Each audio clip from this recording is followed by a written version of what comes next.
Hi everyone, I'm Adinda. Today I'm going to present kind of different style with everyone here because my project here is being sponsored by a startup in Indonesia. It's called Astro. So Astro is like Indonesia's type of e-commerce concern.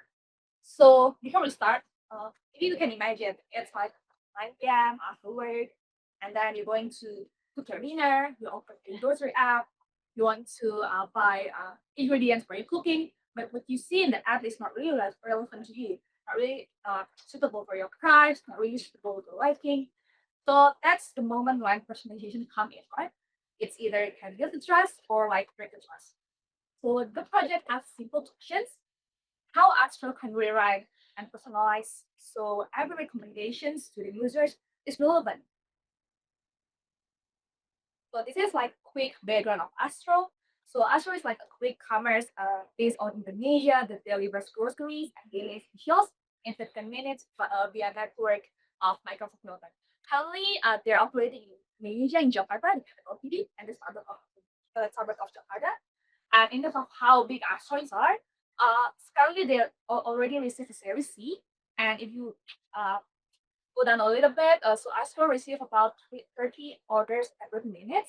So if you can imagine here for New Yorkers, Astro is like Instacart, but in combination with Full Cruise because the primary revenue driver is their own private label product. So you can see here it's their application and much of their private label product here. Okay, so why does personalization matter for Astro? So there are four point factor, like push point of factor. First one is user preference. So currently Astro have 1 million users, but only like 50% of it become a monthly buyer. And from that monthly buyer, like almost half of it is like still low and heavy purchase user. So I can say that it's like a low spending user mostly Astro. And in terms of platform limitation itself, they didn't collect any data of the customer, they only collect the phone number of the customer and record the historical purchase of the user. So currently they didn't have the personal hygiene. Everyone here, if you use Astro, will face the same journeys, the same general journey. And there's like a push factor in ethanol findings that if you like to push users to become a more power user, there's like 90% correlations that you have to uh, you have to try to make them purchase more, like purchase more categories, purchase more SKU. And for the market readiness itself, there's like likelihood to increase the revenue of the grocery if you opt in the personalization. And probably statement is clear. So how might we leverage the deep personalizations to deliver a hyper-personalized experience that can transform the casual shoppers into our users? So Astro asked me to create three things. One is the user personalized matching. Second is user personal report and user personalization playbook. So in terms of this scope of the project, maybe we can take a look and more focus on the serviceable optimal market because this one is the target of this project. So I targeted the Astro active frequent users that is low and medium quality, and right now it's contributed around 45% of the Astro market share. So let's walk you to the personalization engine that I'll propose and also the experience and business outcome that might impact the Astro. So this is my project timeline. I use the design thinking model, but it also aligned with how I work in Astro. So in month one, we focus on the discovery and diagnostic. So it's basically looking at the existing condition of Astro, of the quantitative and qualitative data. And month two, focusing on how I propose the modeling and solution design. So it basically focused on the re-ranking model and the monitoring dashboard that I designed. And currently in month three, the testing is still ongoing, honestly. So the result is not yet done. So I'll do the I'm doing the A/B testing this month, and we also try to focus more on the recommendation, like how we can optimize the re-ranking system and the personalization for the futures after we iterate this. Yeah, so for the discovery part, yeah, we do combination between the quantitative and qualitative data of the internal data Astro, and also doing the interview results to the users. So Astro already did the interview to like 3,000 users, And I think the key pattern here is like different profiles show very different priorities and basket size.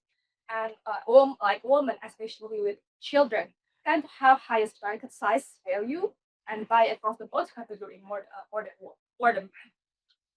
And for this user persona, I will not go deep into the slides, but the main takeaway is like single generic journey cannot serve all of the missions of Astro because we need a segmented journey, persona or recommendations instead of one fit for all flow.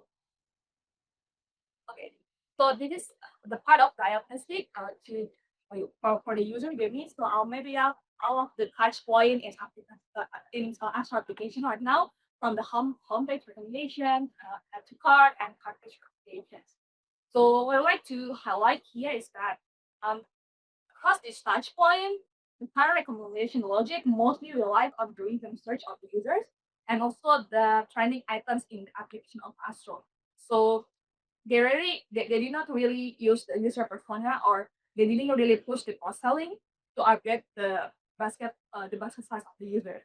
So many users still get safe and generic experience. Right. So coming to the model one, so I propose this flow to make it the personalization better in Aslo. It consists of data collection, the fine tuning, and final validations. So it's split between two pipelines. The A pipeline is focused on customer ranking. So we use the shopping behavior and purchase power of the users, and then we group it into 54 key-based cluster, and we try to test it out in A/B testing and try to learn from the best ranking weightage of which you get. And in parallel, we also do the personal matching with combination of personal data and LLM-based profiling. And then we check it again to 45 cluster data. And hopefully we can get the output of user profiling. Like we know like or what kind of persona, like primary and secondary persona are the users. Okay, so maybe this a bit technical, but this slide zoom in the cluster of the ranking. So we engineered features here, like we combine the users category ability, like steering, and also like explorations of the product, and we assign different weightage here by cluster. But in this kind of journey, it's not meant to discover the first. It's about focus on the learning of the real ranking system. So you would like to know like what the best ranking for each cluster. And for the B is like personal matching. So turns out we combine all of the internal data of Astro and external data from our competitors in India, Atom and Nielsen too. So we combine the data to to know what kind of naming of the persona that we can use. So if the result is we use the 20 naming of buyer persona, each one of these have different kind of behavior. And this is really help the business team to do campaign segment. And but I also recognize these limits is that because it relies on the historical data of the purchase power. So this is like not reliable for the new and learned users because some real persona might have a surface if the purchase history is still clear.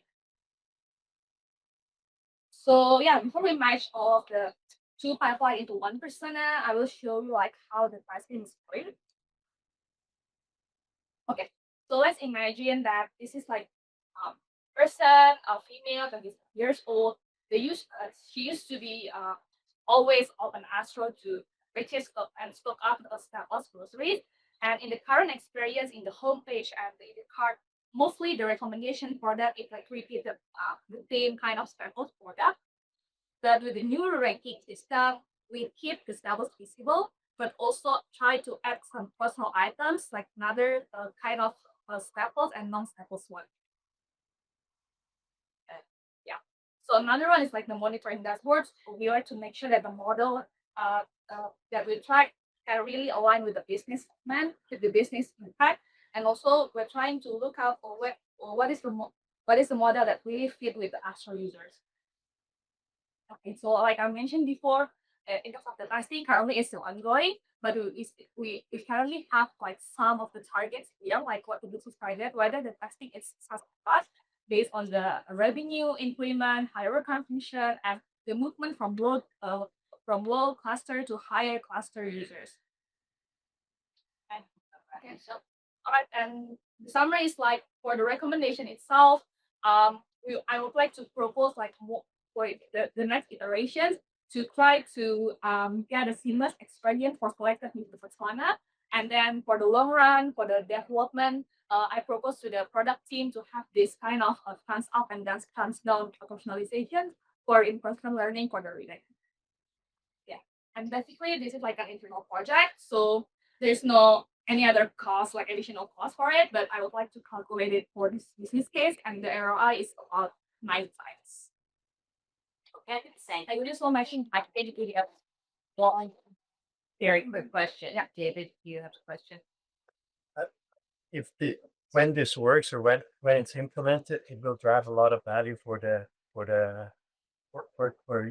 venture.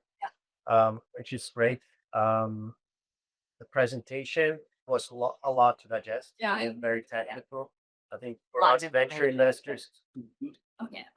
or your technical managers when you report back, it's Yeah. the perfect presentation.